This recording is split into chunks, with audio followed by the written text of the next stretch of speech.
ஏற்கனவே இன்னைக்கு கடை லீவு என்ன நேற்று நைட்டே வாங்கி வச்சு ஃபுல்லா பிளாட் ஆயிட்டாங்க. கீழே பார்த்தா கீழே கேமரா வச்சா ஒரு 1000 அணில் குஞ்சுகள் கீழே படுத்து கிடக்குது. பூரா அடி தவழ்ந்து கிடக்கு. தளபதி வந்துட்டாரடா, தளபதி வந்து பேசி போயிட்டாரா, எந்திரா அப்படிங்கிறாங்க. கீழே பூரா கிடக்குறாங்க. இன்னொரு பக்கம் பார்த்தா வைப்ல அவன் ஸ்பீக்கர் மேல ஏறிட்டான். ஏறணும்னு இறங்குடா இறங்குடா, ஏதாவது கரூர் மாதிரி இளவத்துட்டு போயிடாடா அப்படின்னா, இல்ல நான் இறங்க மாட்டேன், நீங்க முத்தம் கொடுத்தாதான் நான் இறங்குவேன் அப்படிங்கிறான். உடனே மைக் வேற இருக்கு, எப்படி முத்தம் கொடுக்கன்னு தெரியலன்னு சொல்லிட்டு நீ இறங்கு நான் முத்தம் கொடுக்கறாப்ல. இல்ல நீ முத்தம் கொடுத்தா தான் நான் இறங்குவேன்னு அவன் டிமாண்ட கிரியேட் பண்ண. இந்த ஊழல் பண்ணும்போது நீ கமிஷனை கொடுத்தா தான் நான் அந்த வேலையை செய்வேன், நீ இந்த வேலை செய்யணும்னா எனக்கு வந்து ஒரு லஞ்சத்தை கொடு அப்படின்னு கேட்கற மாதிரி ஒரு டிமாண்ட கிரியேட் பண்ற மாதிரி நீ முத்தத்தை கொடு நான் இறங்குறேன்ட்டான். ஒரு கட்சி தலைவன் உலகத்திலேயே தமிழ்நாட்டு அரசியல்ல கட்சி கூட்டத்துல போய் கட்சி தலைவர்கிட்ட இந்த மனுவை பத்தி நீங்க பேசினாதான் நான் இறங்குவேன், நீங்க மதுபான கொள்கையை பத்தி பேசினாதான் நான் இறங்குவேன், நீங்க வந்து தூய்மை பணியாளர் பிரச்சனையை பத்தி பேசினாதான் நான் இறங்குவேன் அப்படின்னு நம்ம கேள்விப்பட்டிருக்கோம்.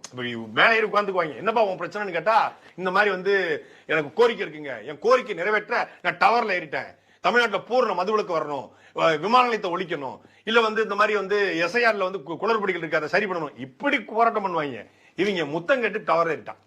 முத்தம் கட்டு டவர்ல ஏறி முத்தத்தை கொடுத்ததான் இறங்கணும், ஒரு முத்தத்தை கொடுத்து அந்த பயலை இறக்கி விட்டுருக்காங்க.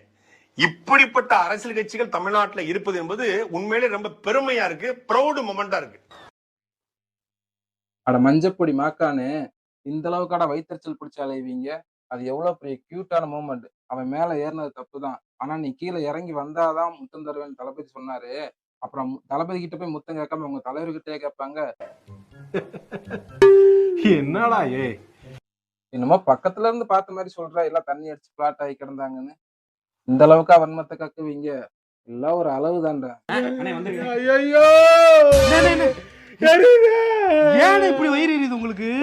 உங்களதான் புடனேச்சேன்னு சாத்தி விட்டாரு தளபதி, அப்பவும் கூடமா நீங்க திருந்தல? தோல்ல துண்ட போட்டு எப்பப்பார் ஊருக்குள்ள பஞ்சாயத்து பண்ணிட்டு இனிமே இப்பெல்லாம் தனியெல்லாம் வராது, வீட்டுல யாராவது பெரிய வந்தா வர